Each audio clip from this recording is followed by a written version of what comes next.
نایخوای گەورە و میهرەبان دیارە لە هەرێمی کوردستان بەداخەوە ساڵ دوای ساڵ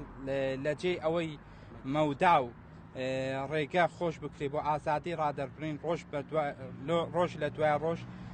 ئازادی ڕادەربڕین بەرتەسک دەکرێتەوە. ئێمە لە دەڤەری بتوێن و پشدەر بەداخەوە ئاگدارین تا ئێستا 20 فەرمانبەر کە ناوەکانیان لە لای ئێمە پارێزراوە لەلایەن دام و دەستگا و بەرپرسی دام و دەستگای حکومی بان کراون لێکۆڵینەوەیان لێکراوە لە دەڤەری بتوێن و پشدەر و هەڕەشیان لێکراوە بۆی کۆمنتەکانیان ڕەشکەنەوە و لەسەر کۆمنت نووسین لەسەر فەرمانگەکەی خۆیانەوە بلۆ کراون و دواتر بان کراون و هەڕەشەشیان لێکراوە.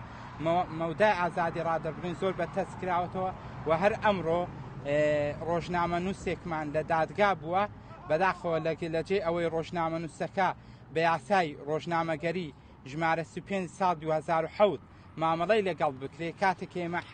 عەریزەی بۆ بەرز دەکەینەوە پشگیری دەستگایەکی مۆڵەتی کە مۆڵەت سندیکای ڕۆژنامەنووسانی کوردستانیە بۆیان دەبین لە جێگەی ئەوەی ئەوراقەکە لە ئێمە وەربگرن نە عەریزەکەمان لێوەردەگرن نە ئەوەیە کە ئەو ڕۆژنامەنووسەوەکو ڕۆژنامەنووس مامەڵەی لەگەڵ بکەن بەڵکو بە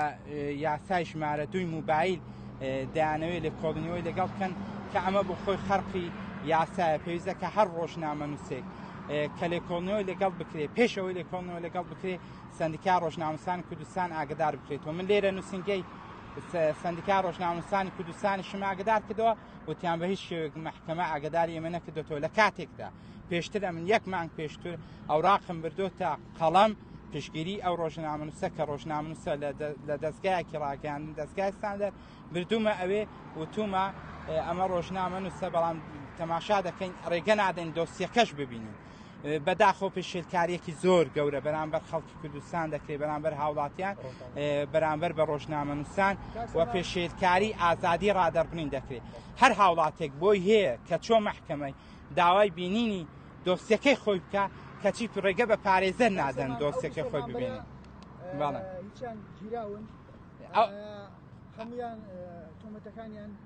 یەک تۆمەتە ئەو فەرمانبەرانە لەسەر کۆمنت نووسین بان کراون سکاڵان لە تۆمەت نەکرا بەڵکو هەڕەشیان لێکراوە کۆمنتیان پێڕەشکراوەتەوە نەخێت